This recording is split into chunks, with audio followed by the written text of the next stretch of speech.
Everybody can agree that the Beatles are one of the biggest selling acts of all time. The VC, a vast majority of it, thinks the Beatles is the greatest group of all time. But the Beatles may have had monster hits as the Beatles, but what happened after they broke up? Who had the biggest hits? What were they? And in what order would they place? We're going to find out today. The top hits, according to the Billboard Hot 100, exactly which songs were the biggest after the breakup. I'm TC Kirkham, the Kirkham Report, and this is Off the Charts.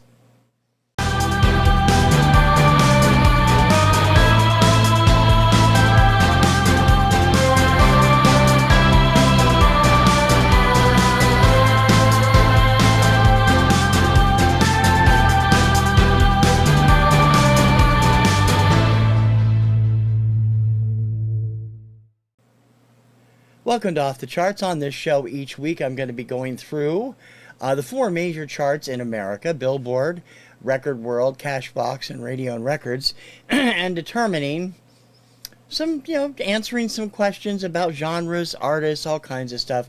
And I decided to start the show with this. I've actually had this in mind for about 6 months, and I thought about it because I know a lot of people that are Beatles fanatics. The Beatles are, without a doubt, I think, the top-selling act of all time. If they are not anymore, they've only been recently surpassed by Mariah Carey, probably. But the Beatles, Elvis Presley, and Mariah Carey, Whitney Houston, all bigger sellers of all time. And I think the Beatles are still on top. And the VC, a lot of people in the VC, think that the Beatles are great. But after they broke up in 1970, how did they fare on the charts as solo performers or as acts with other acts? What I did was I went through, and we're going to use for this the granddaddy of all the American charts, the Billboard Hot 100. This is, of course, where the Beatles had all their major hits. And we're going to see how they sized up according to Billboard's Hot 100. Now, for these kind of charts, shows, I'm going to use the standard Billboard methodology, which is total weeks on the chart, followed by peak position and total weeks in that position. And by that standard, there are some surprises on this list, and even the most die-hard Beatles fan will be stunned to see not as many songs as they thought made the top 20 of the biggest selling Beatles songs of all time. Solo performers, at least. So, with having said that, these are the records made by Paul McCartney, by himself, with Wings, or with other people; John Lennon, by himself or with other people; George Harrison, by himself mostly. I don't think he had anything with other people because the Traveling Wilburys is not part of this list; and Ringo Starr and his solo efforts and anything he may have done with somebody else.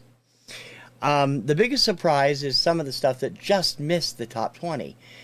In the top 25, just filling up into the top 25, were Junior's Farm, Paul McCartney and Wings at number 25. Imagine, John Lennon at number 24, possibly because it only spent 9 weeks on the chart. Instant Karma, also by John Lennon. Uncle Albert Admiral Halsey by Paul and Linda McCartney.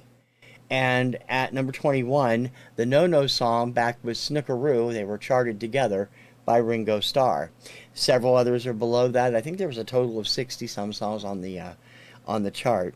The most recent song on the chart was 4 or 5 Seconds, which was Rihanna, Kanye West, and Paul McCartney. It also finished in the top 30, although it peaked at number 4. Of the songs that we're going to talk about here, all of them had a peak of at least number 3, and not all of them hit number 1. But they all had longer chart runs in the teens than any of the other charts. The average chart run in the 1970s, when the most of the activity happened, was about 16 weeks. Sometimes it would go as high as 20 to 25 weeks. And Paul Davis, I Go Crazy, set a record in 1977 and 78, which held for many years until Billboard changed their methodology, racking up 40 weeks on the Billboard Hot 100 with I Go Crazy. None of those even come close to that record. But there's some interesting stuff in here, and I didn't expect to see some of this stuff in the order it was in. And some of it is probably going to drive true Beatles fanatics absolutely crazy. But this is it. This is, according to the Billboard Hot 100, the biggest solo hits of the Beatles. Starting at number 20 with Live and Let Die by Paul McCartney and Wings. Live and Let Die spent a total of 14 weeks on the chart, with 3 of those weeks at number 2. It never has mustered the ability to hit the top. James Bond themes in general have not hit the top of the chart very often, if at all. I don't think they've ever charted at number 1. Live and Let Die is definitely one of the biggest, and comes from one of Roger Moore's biggest, his debut actually as James Bond. It's a memorable song, and it's also one of the few songs on the list that has also been a hit a second time, the second version by Guns N' Roses. Live and Let Die is one of my favorite Paul McCartney and Wings songs, and it belongs on the list for sure. I thought it would actually be higher, so that shows you what I know. Number 20, Paul McCartney and Wings and Live and Let Die. At number 19, another Wings song. This one billed just as Wings. Paul kept changing that designation as he went through the 70s. Listen to What the Man Said from 1975's Venus and Mars. That song hit number 1 on both on the Billboard Hot 100 and on the Adult Contemporary / Easy Listening chart. It spent a week at number 1 and 14 weeks on the chart. I always loved that song. I thought it was one of Paul's best songs as a solo performer. Of course, he was with Wings, but it's Paul McCartney singing and doing the songwriting and all the big stuff. So, you know, it's going to be a great song. It hit that time of my life when I really was just getting into music. I'd always loved it and I'd always collected. But 75, I was 12, and when it went out, and I started to really click with everything. That's when I really started collecting in earnest. And that, believe me, I have that 45. Number 19 of the solo Beatles hits of all time is Listen to What the Man Said by Wings. Coming in at number 18, the first entry for George Harrison and Give Me Love, Give Me Peace on Earth from 1973. It's been a week at number 1 and 14 weeks on the chart. It's really subjective. I mean, you have to go by sales numbers, but I'm going by the arrangement that Billboard has for the songs. So I'm assuming that it actually must have had extra points somewhere to make it above Listen to What the Man Said, since they're tied in number of weeks on the chart and number of weeks of number 1. Give Me Love was George Harrison's second solo number 1 after My Sweet Lord, and it was definitely a great song. In fact, it's my favorite of all of his solo things. I don't know why, I just always loved that song. I thought it was a great song, and I might have the year wrong. I don't have the years written down on my chart. It might have been 72, but I do think it was 73. I'm trying to remember where I was living when it was a hit, so I'm pretty sure I was in 5th grade or in the summer between 4th and 5th grade, and I remember hearing it on the chart in a particular location, so I'm pretty sure that was 1973. But number 18, George Harrison's Give Me Love, Give Me Peace on Earth. And at number 17, another back-to-back, George Harrison and the song I just mentioned, My Sweet Lord. My Sweet Lord spent 4 weeks at number 1 and 14 weeks on the chart. George was, the first big hit that he had, and then of course later he was sued by the writers of He's So Fine because it's very similar to that song. But My Sweet Lord was a song you couldn't get away from when I was a small child, and I imagine quite a few of the VC were teenagers at the time it came out. I really, again, I like that song too. I think it's a great little number, and for George's stuff, George was the least active of the Beatles on the charts over the years. He was active with other causes. He would spend his time doing concerts to raise money, Bangladesh, No Nukes, a number of other things. But he didn't do as well on the chart as some of the others. Of course, John took a 5-year break also between 1975 and 1980, Double Fantasy coming out just weeks before his untimely murder. So it's a little bit different, but George has had hits every time he's had an album. He's had at least one top 40 hit during the 70s, and I think out throughout the 80s as well. I might be wrong about that, but I'd have to look and see. Number 17, My Sweet Lord by George Harrison. In at number 16, Ringo Starr's You're 16. What a near 30 or over 30-year-old man was doing, singing about you're 16, you're beautiful, and you're mine. I don't know. In all fairness, it was the same way with the original version. That, of course, was a remake. Ringo hit number 1 for 1 week and spent 15 weeks on the Hot 100 with that song. And all 4 of the Beatles had number 1 hits after their leaving the band. That's a very rare thing for a band to do. You're 16. I remember hearing that all the time when I was just around 6th grade, I believe. It was a big hit, I believe, in 1974. And I think maybe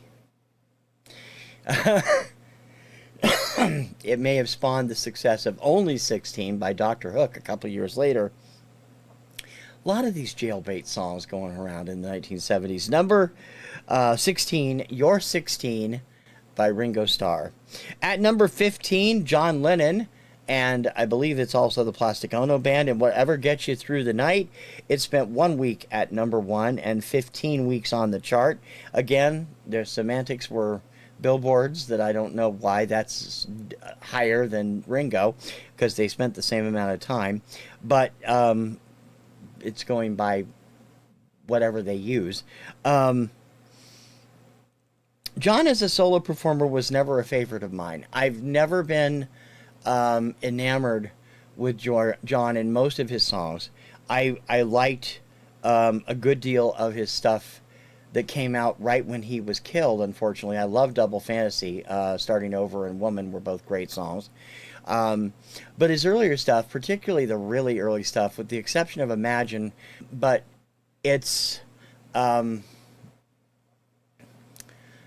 he's an acquired taste, and I know most of the VC's Beatle fanatics have acquired it. He's just not my cup of tea, but I do like some of his songs. Whatever Gets You Through the Night was not one of my favorites.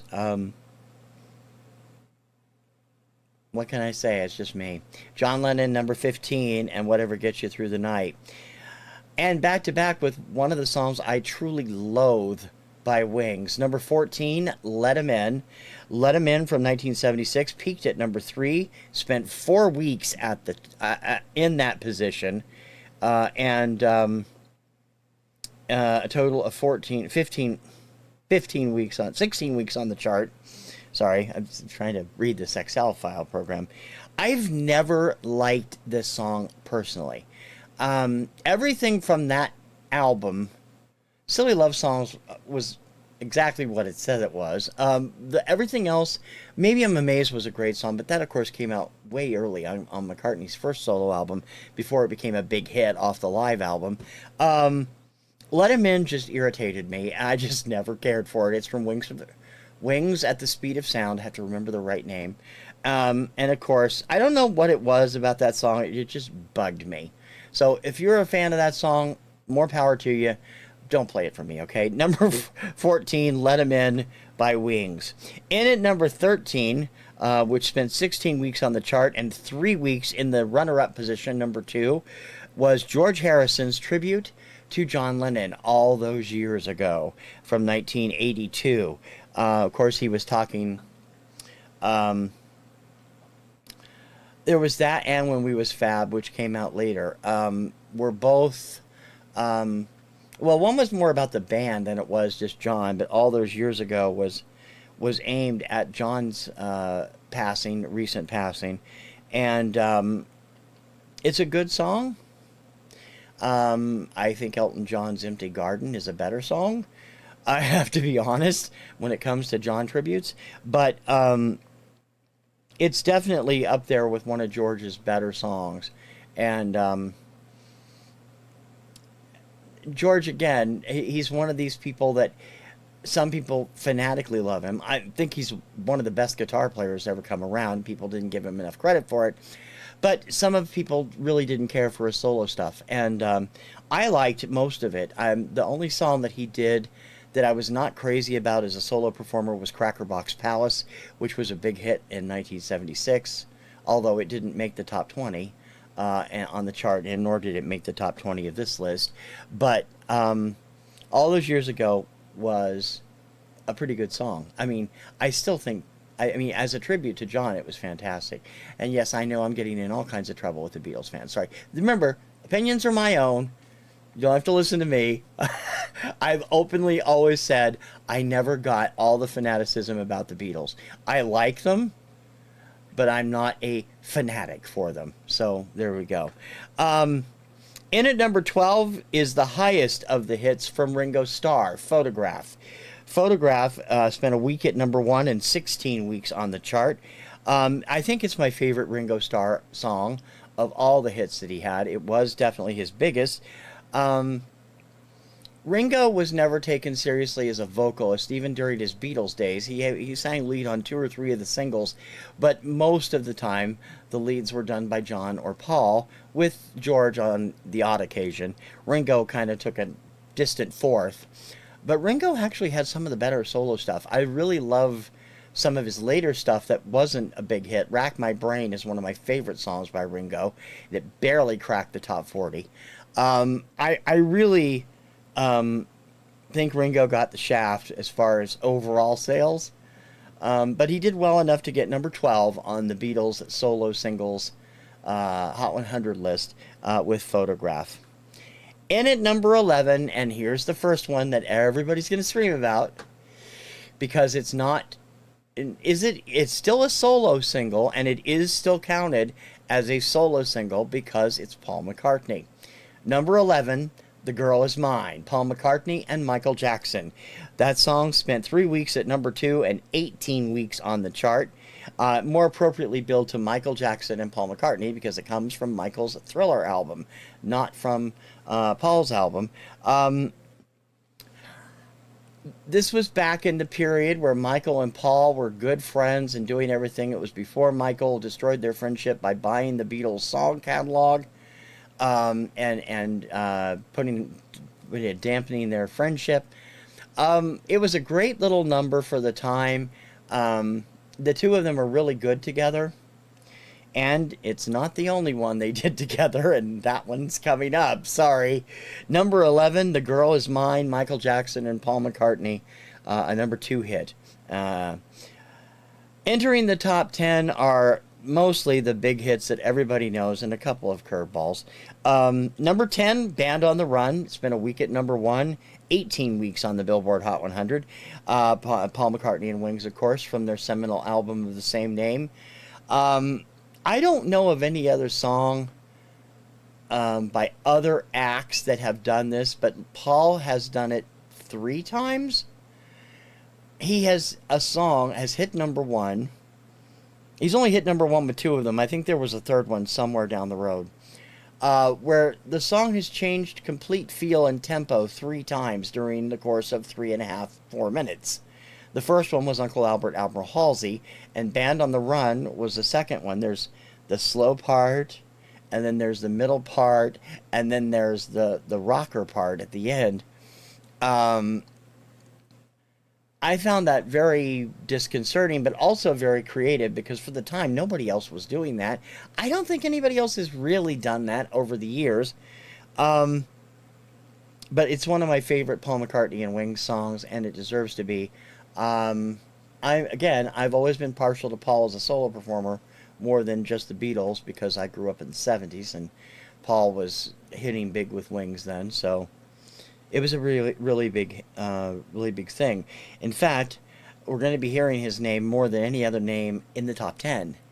And it continues at number 9 with a Little Luck from 1978. Also spent a week at number 1. 3 weeks at number 1. And I know, spreadsheet again. 3 weeks at number 1 and 18 weeks on the chart. With a Little Luck was from the album London Town. Paul's previous album had kind of bombed in the States. It featured Mull of Kintyre, which was not a big hit in the States. The flip side, Girls' School, was pushed as the A-side by Capitol USA, but really didn't go very far. With a Little Luck was just a very typical mid-70s Wings song. It caught on with people, and it did well enough to rank at number 9 of the all-time post-group breakup Beatles hits. Number 8, again, Paul McCartney and Wings, and My Love. Number 1 for 4 weeks, 18 weeks on the chart. My Love I have a bad memory associated with, so I don't like it as well as I like some of his other stuff. It's a childhood weather-related thing. We listen to the local radio station in Ohio, and I don't like it when I associate bad weather bulletins and stuff with songs if I was listening to the radio. And there was one time when we had it on when a tornado warning was issued for south of our city, but in our county, and then My Love with its weird siren thing at the beginning came on right after that, and I will always associate that. I also always associate the same thing with You Are the Sunshine of My Life by Stevie Wonder, because the same exact thing happened. Both of those songs have trigger warning memories for me. I still love the song, but I'd prefer to hear it without the opening few bars. I just don't like that whole ramp up there at the beginning because it sounds like a tornado siren, in all honesty. Number 8, Paul McCartney and Wings and My Love.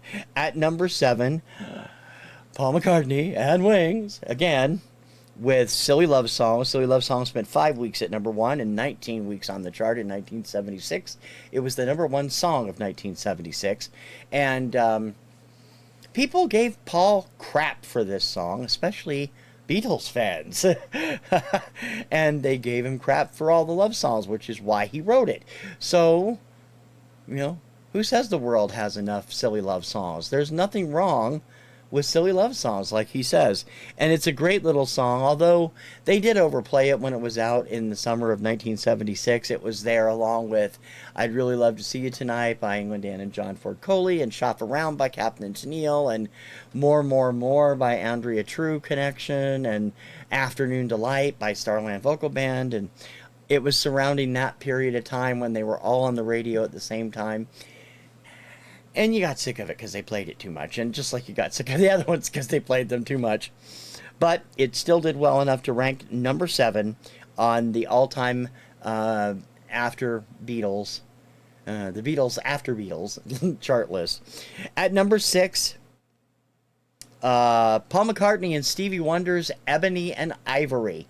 That song is number 6 because it spent 7 weeks at number 1 and 19 weeks on the chart. Paul and Stevie were never in the same place at the same time when recording either the song or the video, despite the fact that the video showed them sitting next to each other. They obviously used camera tricks to do that. Now, if you look back, the song seems kind of trite. It's like 30 years old now, so you're going back, and it does seem kind of a simplistic, trite way of trying to get black and white people together. But at the time, it was a good song, and everybody loved it, except maybe Beatles fans. I don't know. I thought it was pretty good, and it did well enough sold well enough and did well enough on the chart to rank at number 6 of the overall list. At number 5, John Lennon and Woman from Double Fantasy, released about 2 months after his murder in New York in December 1980. It was the second single from the album, spent 3 weeks at number 2 and 20 weeks on the Billboard chart. Woman was written about Yoko, and no secret about that. It would have been a big hit even if John hadn't been killed. Double Fantasy was one of the most critically acclaimed albums of the year that year. I was never a big fan of his, and yet I loved Starting Over, the first single. And to see that You know, it was such a tragedy, and such a senseless tragedy at that. When you have a man who is so revered as a singer, as a songwriter, as an activist, gunned down at 40, it is not something that you want to remember. And he was on the verge of his biggest success of all time, I think, with Double Fantasy, and it ended up becoming that, and he didn't live to see it. And that's really shame. Number 5, Woman, from John Lennon and Double Fantasy. In the number 4 slot, although I have it listed here wrong because it was billed simply as Paul McCartney, Coming Up, and Coming Up live from Glasgow. It spent 3 weeks at number 1, 21 weeks on the chart. The radio stations playing it generally preferred the live version, so the live version was listed as the A-side part of the time, and the studio version, where the video was filmed from, was usually on the other time was featured as the A-side. They didn't chart separately because they were back to back on the single. Of course, Coming Up, I think, is Paul's most creative video, where Paul is playing a variety of characters. Linda does a variety of characters in that. I don't know if Denny Lane's in the video or not. I don't remember seeing him anywhere, because it wasn't Wings anymore. That was officially over as of 1979. And Coming Up is from 1980. But Paul played himself out in front. He did Beatle Paul. He did Ron Mayle of Sparks, which was hilarious. A few other people. Some great stuff. And the song itself was pretty good also. I can't fault it. It was a good McCartney song. And it is number 4 on the post-Beatles hit list for the Beatles. At number 3... At number 3 is the song which we incorrectly number because we have our phrase is actually 7, but we actually refer to this song as, "The song is just 6 words long. The song is just 6 words long." At number 3, Got My Mind Set on You by George Harrison. It spent a week at number 1, 22 weeks on the chart. George's biggest solo hit ever. From 1986 or 87. The video was clever. By this time, he was already, or about to, start collaborating under the Traveling Wilburys name with Tom Petty and other people. It's a great little video, and it has a great little song, but the chorus really does only have 6 words, "Got My Mind Set on You," so we kind of give it a little bit of a derision, but it's one of George's best, and definitely his biggest, coming in way up at number 3 on the countdown. In the runner-up slot in the countdown is Just Like Starting Over by John Lennon, released just 3 weeks before his murder in December 1980. It spent 5 weeks at number 1 and 22 weeks on the chart. It hit number 1 3 weeks after his untimely murder in December 1980 and stayed there for much of the month of January. It was my favorite John Lennon song. I liked it from the very beginning, and I was surprised. I didn't know how it was going to do because he'd been away for 5 years. I hoped it would do well. I ended up getting the album in a prize contest somewhere when I was in high school, and I distinctly remember skipping over the Yoko Ono tracks after the first listen because I'm not a fan of Yoko, okay? Just not a fan. As a person, she's fine. As a performer, yeah. Again, the song is tainted slightly by John's murder, and so the record may have been bigger or smaller had it not happened, but I think it would have hit number 1. I think it would have spent several weeks there. It was honestly his best song as far as a single release goes, and I really think that it definitely left a final impression of John with the millions of fans that would mourn him for the next months after his passing. It was a great song and deserved to be number 1, and it deserved to be at number 2 on the list. Okay, now please remember, I am the messenger. I am not the person who makes the Billboard Hot 100, nor am I the people that buy the singles. But it did surprise me that this ended up at number 1. I honestly thought it was going to be starting over. But when you look at the chart, and it does have one more week at number 1 on the chart than starting over, and the same amount of weeks on the chart, 22 weeks. The number 1 post-Beatles hit was Say Say Say by Paul McCartney and Michael Jackson. It spent 6 weeks at number 1 and 22 weeks on the chart. Say Say Say, I think, is probably best remembered for its outlandish video with Paul and Michael playing a couple of con artists. It was truly a delightful video to watch. It helped sell in the early days of MTV, after Thriller had hit big. And it is one of Paul's best songs. Is it his best? No. My personal favorite is Listen to What the Man Said. It's way down at number 19. But I was pretty astonished to find a Say Say Say would be number 1 for the post-Beatles era for Paul. So much of his stuff was good, and so much of it is in a weird order here, because I honestly thought some would be bigger than they are and some would be lesser than they are. But Paul was the most prolific of all the ex-Beatles, and remained so, and continues to remain so, because both John and George are no longer with us. Ringo has not recorded a studio album with major release in quite some time, but Paul's still doing a new album about every 2 to 3 years, plus all the reissues and remasterings of the earlier stuff. This album came, if I'm not mistaken, Say Say Say is from Pipes of Peace, I believe, and it is, without a question, the best of the duets he did. I like it better than Ebony and Ivory and The Girl Is Mine. And I love the video. The video was fun. But still, I know for a fact that some Beatles fans really hate his stuff with Michael Jackson. So I'm sorry out there. I'm just a messenger. I didn't write it. It's how the chart stacks up according to chart records. The number 1 post-Beatles hit by an ex-Beatle is Say Say Say by Paul McCartney and Michael Jackson. 6 weeks at number 1, 22 weeks on the Billboard Hot 100.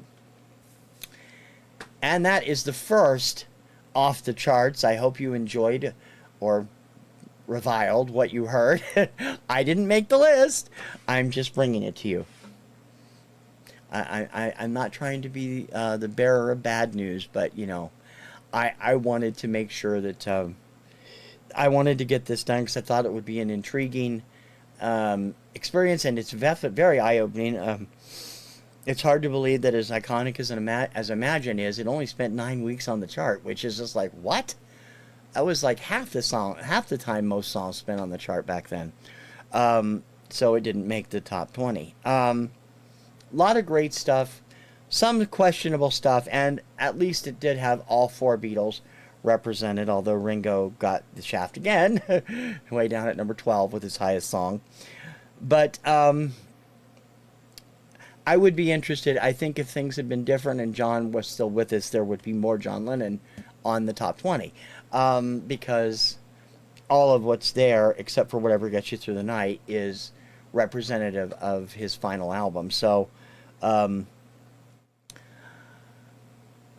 we lost a great man and a genius songwriter when John was murdered, and I think he had way more to contribute, and that this would be a lot different for the post-Beatles era if he had not been murdered in 1980.